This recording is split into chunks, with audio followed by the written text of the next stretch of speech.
The Egyptians and Nubians established great civilizations in North Africa, and the kingdoms of Ghana and Mali had trade routes stretching from West Africa to present-day Saudi Arabia.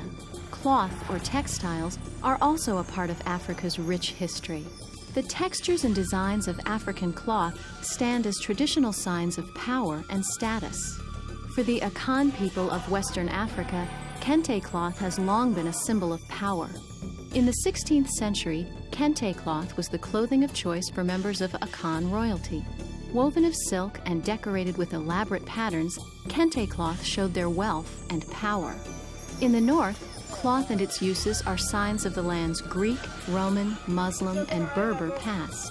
A long, loose garment called the haik is an example of the link between textiles and culture in North Africa. The large cloth shawl worn by Berbers and other nomadic people is usually draped around the shoulders and gathered around the body.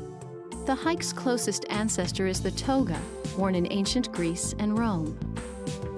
Before the Arab conquest of North Africa in the 7th century AD, haiks were common among people living in this part of the world.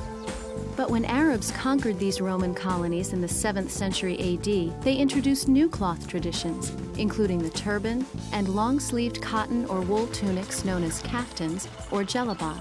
Today, more and more African people are wearing clothes from other places.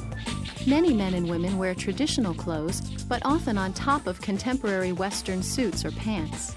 Though the traditional textiles are visible everywhere on the African continent, more and more people are giving them up for the modern dress.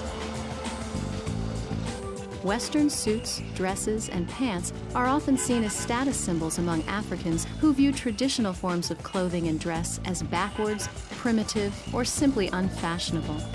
And as the world gets smaller and more textile goods come into Africa, the symbolic nature of African cloth and tradition may become a victim of Western fashion.